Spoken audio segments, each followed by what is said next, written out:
The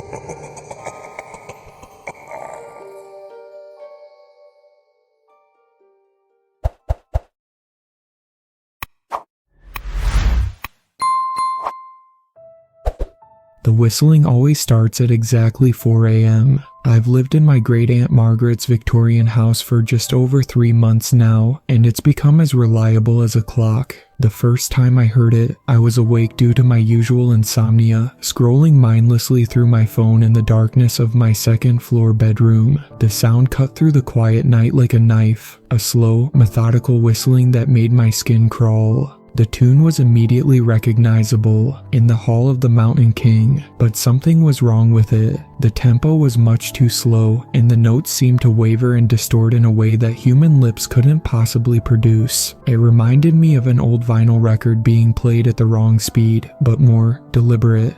The house sits at the end of Blackwood Lane, a dead-end street in western Massachusetts where the pavement gives way to dense forest. From my bedroom window, I can see the entire length of the street, though the ancient oaks lining both sides cast deep shadows even during the day. That first night, I watched as the sound moved slowly down the street, starting from the forest edge and making its way past each darkened house. When it reached mine, the whistling became so loud that I could feel it in my teeth. The temperature in my room dropped so suddenly that I could see my breath misting in the dim light of my phone screen. Then, just as quickly as it had started, the whistling began to fade as whatever made it continued its journey past my house and toward the cul-de-sac.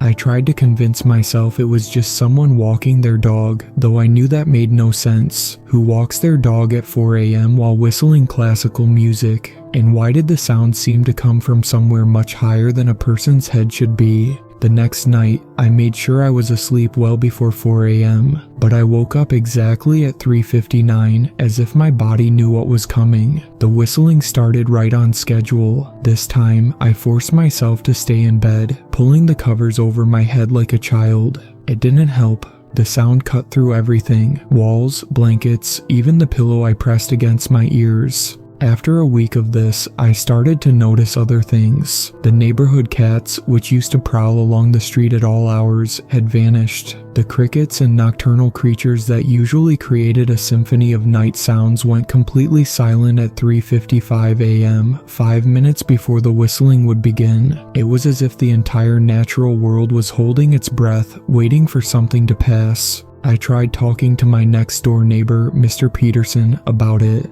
He's lived on Blackwood Lane for over 40 years, and I thought surely he must have noticed. But the moment I mentioned the whistling, his friendly demeanor changed. His face went pale, and he quickly made an excuse about having bread in the oven. As he practically slammed his door in my face, I heard him engaging all 3 locks.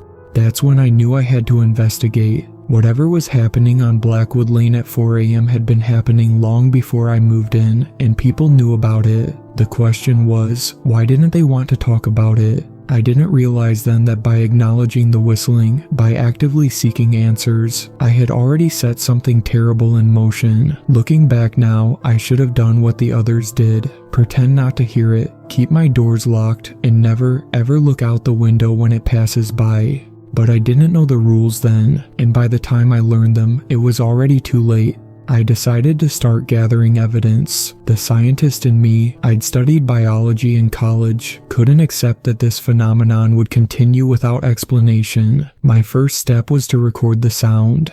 That night, at 3:50 a.m., I set up my phone on the windowsill, recording app running. I also placed my old digital camera on a tripod, though something in my gut told me whatever was out there wouldn't show up on video. I wasn't wrong. The whistling began right on schedule. The audio recording captured it perfectly, that twisted version of Grieg's composition that seemed to bend and warp in impossible ways. But there was something else in the recording, something I hadn't heard with my own ears. Beneath the whistling was a constant clicking sound, like thousands of tiny bones rattling together, and underneath that, a low, steady hum that made me feel nauseous when I played it back. The video, as I'd suspected, showed nothing, just an empty street and swaying tree branches. But at exactly 4 a.m., the footage became distorted with static and interference, clearing up only after the whistling had passed. The next morning, I played the audio recording for my dog, Max, a normally cheerful golden retriever. His reaction was immediate and disturbing. He flattened his ears against his head, tucked his tail between his legs, and ran to hide under my bed. It took hours to coax him out, and he wouldn't go near my phone for days afterward. My next step was the local historical society. The building was a converted colonial-era home, staffed by elderly volunteers who seemed to know everything about the area's past. Or at least, they usually did. The moment I mentioned Blackwood Lane and the whistling, their helpful attitudes vanished. "We don't have any records about that street after sunset," Mrs. Abernathy, the head archivist, told me firmly. Her hands trembled slightly as she organized papers on her desk. "Perhaps you'd be interested in the history of Main Street instead." I pressed further, mentioning the previous residents of my house. "Oh yes, your great-aunt Margaret," she said, visibly relieved to change the subject. Such a shame about her disappearance. This was news to me. I'd been told Margaret had moved to Florida. "Oh dear," Mrs. Abernathy said, her face paling. "I shouldn't have. Perhaps you should speak with your family about that." She hurriedly walked away, leaving me with more questions than answers. I spent the rest of the day going door to door along Blackwood Lane. Most people didn't answer. Those who did became evasive the moment I brought up the whistling. Mr. Peterson wasn't the only one to suddenly remember baking bread. One conversation stood out. Miss O'Brien, a woman in her 30s who lived 3 houses down, actually started to tell me something. "You need to stop asking questions," she whispered, glancing nervously over her shoulder at her empty hallway. "Just do what we all do.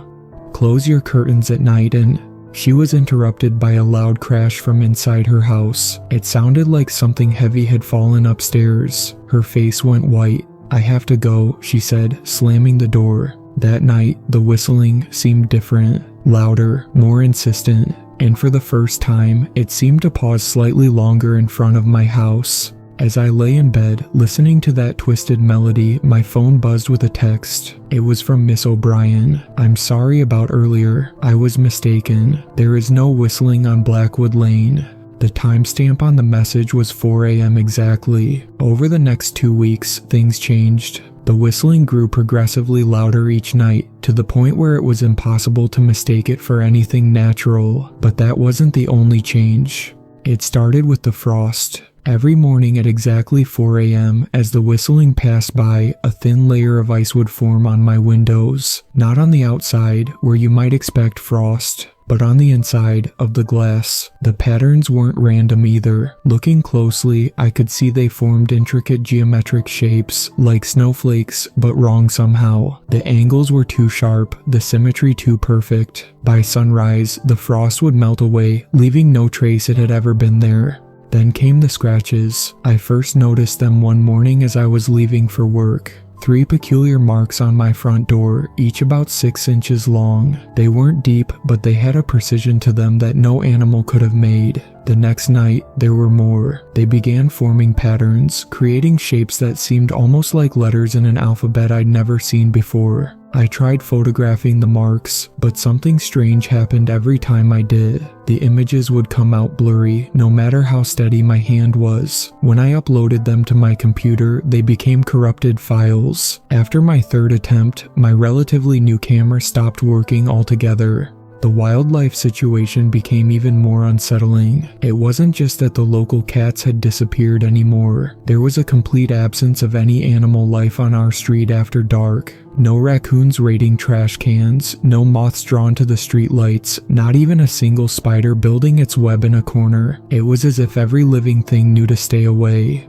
Speaking of the streetlights, they developed their own disturbing pattern. Every night at 3:55 a.m., exactly 5 minutes before the whistling would start, they began to flicker, not all at once, but in sequence, starting from the forest end of the street and moving toward my house. It was like watching a countdown. One particularly cold night, I decided to time the flickering precisely. The first light would start at exactly 3:55 a.m. Each subsequent light would begin flickering exactly 30 seconds after the previous one. There were 10 lights on Blackwood Lane, meaning the final light, the one directly in front of my house, would start flickering at 3 hours, 59 minutes, and 30 seconds, exactly 30 seconds before the whistling began. But the most troubling change was in my neighbors' behavior. They stopped leaving their houses after sunset entirely. During the day, I'd occasionally see them hurrying to and from their cars, avoiding eye contact. Their curtains remained tightly drawn at all times. Even Mr. Peterson, who used to spend every evening tending his prized roses, now did his gardening exclusively during midday hours.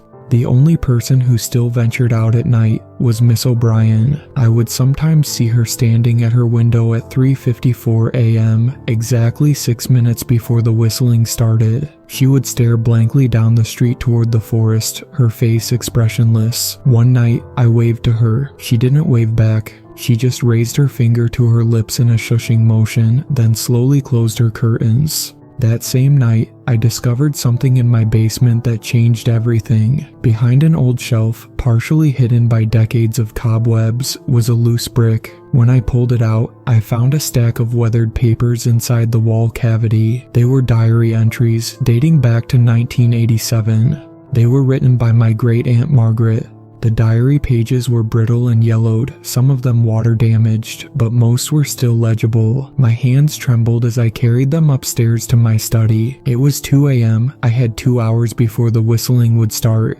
Margaret's handwriting was neat and precise in the earlier entries, becoming increasingly erratic in the later ones. The first entry was dated March 15, 1987. Something peculiar has been happening on our street. Every night at 4 a.m., I hear whistling. At first, I thought nothing of it, perhaps someone walking home late, but it's been 2 weeks now, and it's always the same tune, always at the same time. Thomas thinks I'm imagining things, but I know what I hear. Several pages were missing after that, but the next readable entry was from April 1987. The whistling is getting louder. Thomas finally heard it last night.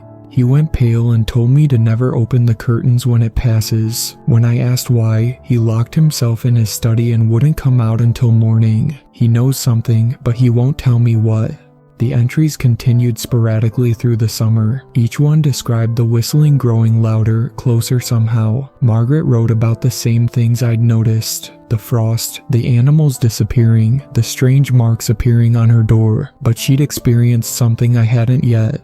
August 21st, 1987, the neighborhood children have started singing along with it. Not during the day, they act normal then, but at night, I hear their small voices joining the whistle, harmonizing with that awful tune. Their parents must hear it too, but nobody talks about it. Yesterday, I saw the Miller's youngest standing in their front yard at 3:59 a.m., waiting. When the whistling started, she began to sing. The words weren't in any language I've ever heard.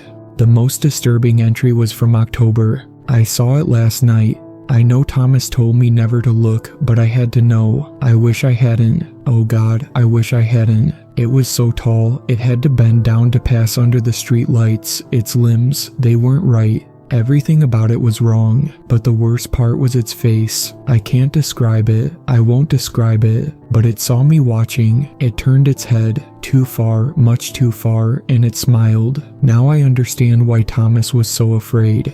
The final entry was dated November 3rd, 1987. It keeps getting closer to the house each night. The whistling is so loud now, I can barely think. Thomas disappeared 3 days ago. The police won't help. They just file reports and avoid looking me in the eye. I found more stories at the library today. Every 40 years, it takes someone. Always from this street. Always someone who watched for it. I think I finally understand what it wants. Tonight, I'm going to follow the whistling to its source. I have to know where it goes. If anyone finds this, don't look for me. And whatever you do, don't look out your window at 4 a.m.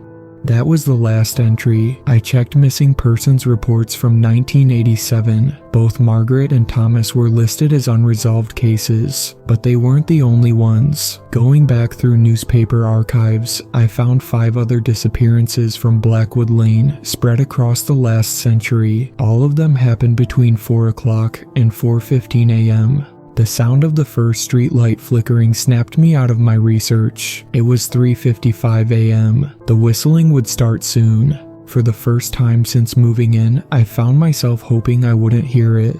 I spent the next week mapping everything out. My dining room wall became a maze of string, pushpins, and old property records I'd managed to obtain from the county clerk's office. The clerk had been surprisingly helpful. Apparently, he lived on the other side of town and had no qualms about discussing Blackwood Lane. The pattern started to take shape. I marked every disappearance from the past century with a red pin. When connected, they formed a perfect pentagon. My house sat at its center, but there was something else about the shape that seemed familiar. It took 3 more days of research to find it. Buried in the town's original survey maps from 1832 was a detailed drawing of the area. Before Blackwood Lane existed, before any of the houses were built, this land had been a burial ground. Not for the town's residents, these graves predated colonial settlement. The surveyor's notes mentioned curious stone arrangements and unusual artifacts that were removed during construction.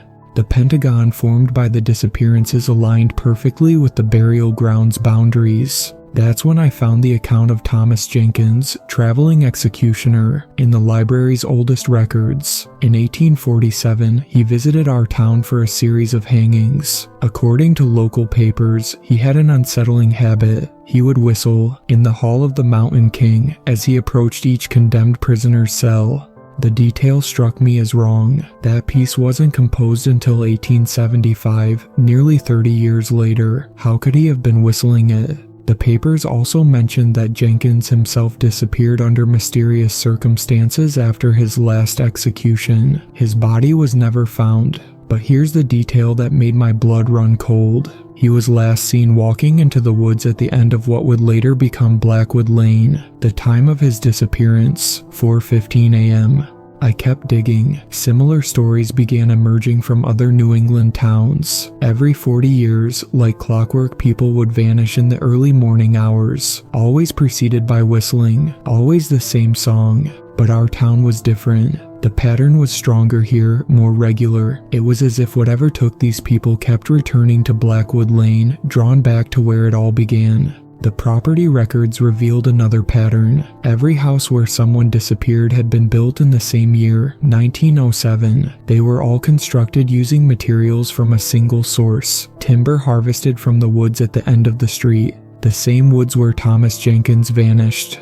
My house was different. It was built in 1906 using stone from a quarry that no longer exists. The original owner was the architect who designed all the other houses. He disappeared too, but not like the others. According to police reports, he vanished from his study in broad daylight, leaving behind only a series of bizarre drawings and an unfinished letter that read, "It was never about the hanging. The song is a key and my house is the lock. God forgive me, I built it exactly as they showed me in my dreams, but I never thought it would work. The door is opening now. I can hear the whistling."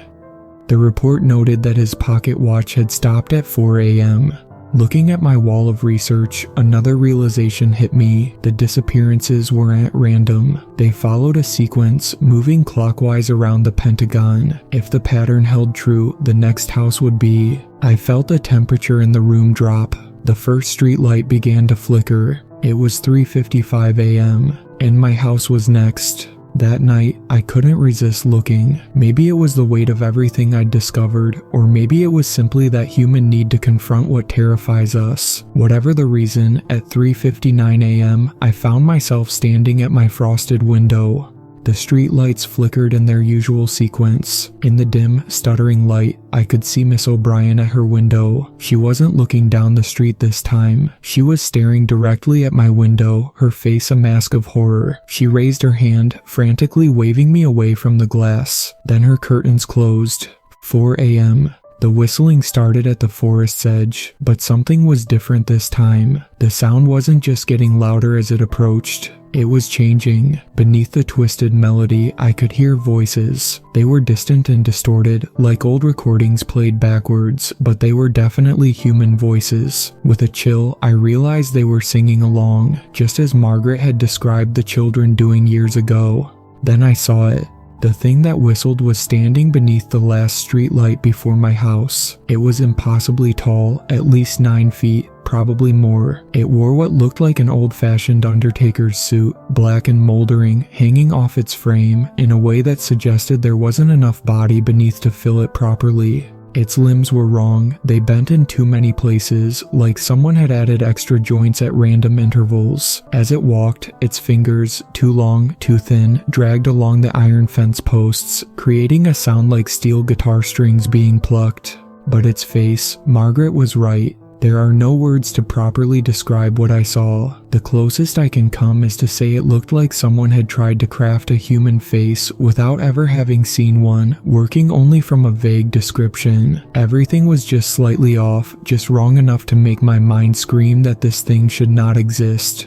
It moved with a fluid grace that defied its impossible anatomy. Each step brought it closer to my house, and with each step, the electronics in my home began to malfunction. My phone died first, then my laptop. The digital clock by my bed flickered and went dark. Even my battery-powered watch stopped ticking. The temperature plummeted. Frost crystals formed on the window so quickly, I could hear the glass creaking. Through the spreading ice, I watched as the thing reached my front yard. Then it stopped. Slowly, so slowly, it turned its head toward my window. No neck should be able to turn that far. No mouth should be able to smile that wide. It saw me. The whistling stopped. In the sudden silence, I heard a sound like cracking ice. Looking down, I realized the frost on my window wasn't forming random patterns anymore. The ice was creating words. You shouldn't have looked. I stumbled back from the window, my heart pounding. When I looked again, the thing was gone. The street was empty. The lights had stopped flickering. But the whistling, it wasn't coming from outside anymore. It was coming from downstairs. The next morning, I couldn't convince myself it had been a dream. The words etched in frost had melted away, but they'd left faint marks on the glass that caught the sunlight at certain angles. My electronics were all dead, despite being fully charged the night before. Even after replacing the battery in my watch, it wouldn't start again. I was making my third cup of coffee when someone knocked on my door. Through the peephole, I saw Mrs. Winters, my elderly neighbor from across the street. She had to be at least 80, and in the 3 months I'd lived here, I'd never seen her leave her house. "You need to come with me," she said when I opened the door. Her voice was urgent but quiet, as if she was afraid of being overheard. Now, while it's still daylight, her house was exactly what you'd expect from an elderly widow. Doilies on every surface, faded photographs on the walls, the lingering smell of potpourri. But as she led me to her kitchen, I noticed something odd. Every mirror was covered with black cloth. Every window had 3 sets of curtains, all drawn tight. "Sit," she commanded, pulling out a chair at her kitchen table. She moved with the hurried efficiency of someone who knows they're running out of time. "I've been watching you. You're making all the same mistakes we did. Looking for answers, taking pictures, making recordings." She shook her head, trying to understand it. "You know what it is?" I asked. "Nobody knows what it is, but we know what it does." She glanced at her kitchen window, even though the curtains were closed. "Every 40 years, it claims someone who acknowledges it. Someone who watches for it, studies it, like your great-aunt did."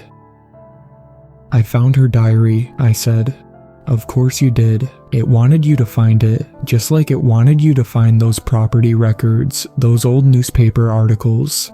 It's been leading you down this path since you moved in." "Why?" "Because that's what it does. It chooses someone and leads them to the truth, piece by piece. Makes them want to know more. And once they've learned enough, once they've seen it..." She trailed off, her hands trembling as she poured 2 cups of tea. "What happens then?" "They join the chorus," she whispered. "All those voices you hear with the whistling, those are the ones it took. Your great-aunt Margaret is in there, so is Thomas, and soon." She looked at me with pity. "You made eye contact with it last night, didn't you?" I nodded slowly. Then you're marked. It has until the next full moon to claim you. That's how it works. That's how it's always worked. How do you know all this?" She was quiet for a long moment. Then she rolled up her sleeve, revealing a series of strange scars on her forearm. They looked like the marks that had appeared on my front door. Because 40 years ago, it chose me. I was like you, curious, determined to solve the mystery. I saw it, but then my mother. She swallowed hard. She took my place, walked out at 4 a.m. and let it take her instead. The marks transferred to her, and I was spared. That's the only other way, if someone volunteers to take your place. She grabbed my hand suddenly, her grip surprisingly strong. But there might be another way. There's a ritual. My mother found it but didn't have time to try it. I've spent 40 years studying it, perfecting it, but it's dangerous if done wrong. The lights in her kitchen flickered once, though it was barely noon.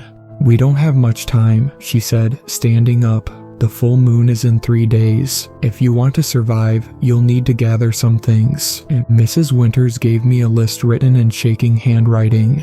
A mirror with no artificial backing, made only of polished silver. Black candles made from beeswax and bone ash. Salt from the Dead Sea. Iron nails from a hanging tree. A timepiece that stopped at exactly 4 a.m. Water collected from 3 different churches. "These aren't easy things to find," I said, studying the list.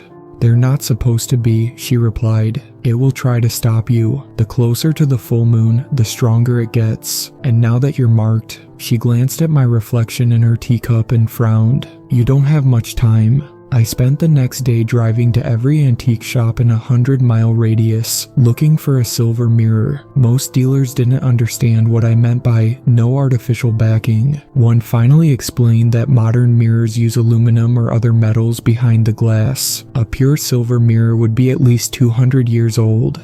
I found one in a dusty shop 3 towns over. The moment I touched it, all the lights in the store went out. The owner practically gave it away, saying it had always brought bad luck. The black candles were easier. A specialty shop made them to order. But when I went to pick them up, the owner said someone had already claimed them. They described a tall man in black who whistled as he left. The shop didn't have enough materials to make more before the full moon. I had to make my own. The bone ash was the worst part. Mrs. Winters had specified it had to come from an animal that died at exactly 4 a.m. I spent a sleepless night at a 24-hour veterinary clinic, waiting. When the time came, I couldn't bring myself to ask for the ashes. The vet tech, an elderly woman with kind eyes, simply handed me a small container without a word. The iron nails were impossible to find until I remembered the architect's letter about the timber used to build the other houses. Following a hunch, I went to the woods at the end of Blackwood Lane. There, in a clearing, stood an ancient oak with rusted nails driven into its trunk in a strange pattern. The tree was dead, split by lightning. Around its base, the ground was stained dark. I pulled 3 nails free. The whistling in my house was louder that night. The Dead Sea salt came from a specialty store 1 town over. As I was paying, the clerk looked at my marked arm. The same symbols that had been on my door were now appearing on my skin, and pressed a small book into my hands.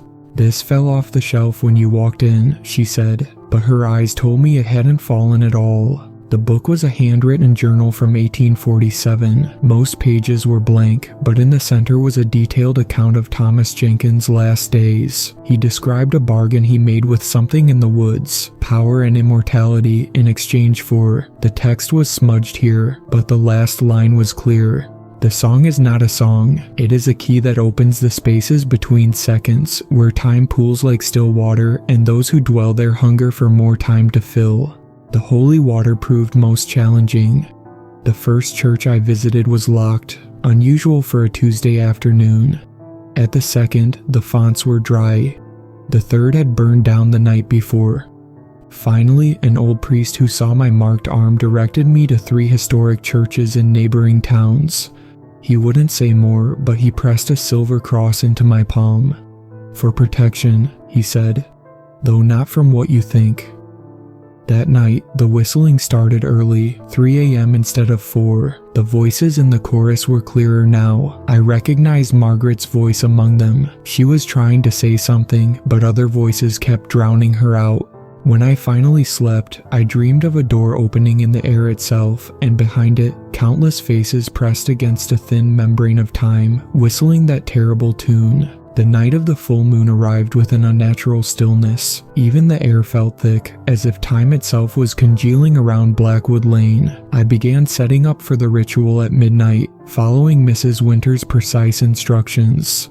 The silver mirror had to face east, positioned exactly where the first light of dawn would strike it. The black candles formed a pentagon around me, the same shape as the pattern of disappearances, but in reverse. I poured the Dead Sea salt in an unbroken circle, connecting each candle. The iron nails went at the points of a triangle inside the pentagon, their rust-stained tips pointing inward. Each nail had to pierce a piece of paper bearing the name of someone taken by the whistler. I used Margaret's name, Thomas's, and the architect's. Mrs. Winters arrived at 2 a.m., carrying an ancient leather-bound book. Her hands shook as she placed it on the floor in front of me. "Once we begin, we can't stop," she said, her voice barely a whisper. "No matter what we hear, no matter what we see, if we break the circle before dawn." She didn't finish the sentence. She didn't have to. At 3 a.m., we began. The ritual had to be timed perfectly to end at 4 a.m., when the whistling would be strongest.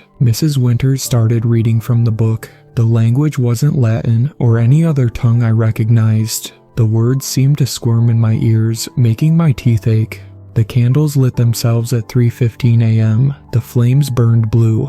At 3:30, the holy water in the 3 silver bowls began to ripple, though there was no wind. Looking into them, I could see faces in the ripples, all the people who had disappeared over the years, their mouths open in silent screams. At 3:45, the whistling began, not from outside this time, but from everywhere at once. It came from the walls, the floor, the ceiling. It came from inside my own head. The chorus of voices joined in, louder than ever before. I recognized more of them now. Margaret was there, and Thomas, and the architect. But there were older voices too, hundreds of them, stretching back through time, all singing that twisted melody that was never meant for human lips. At 3:55, the mirror began to darken, not like tarnished silver, but like a deep well opening in its surface. The reflection showed my room, but wrong somehow. Everything was backwards, but not in the way mirrors usually reverse things. The angles were wrong, the shadows fell in impossible directions.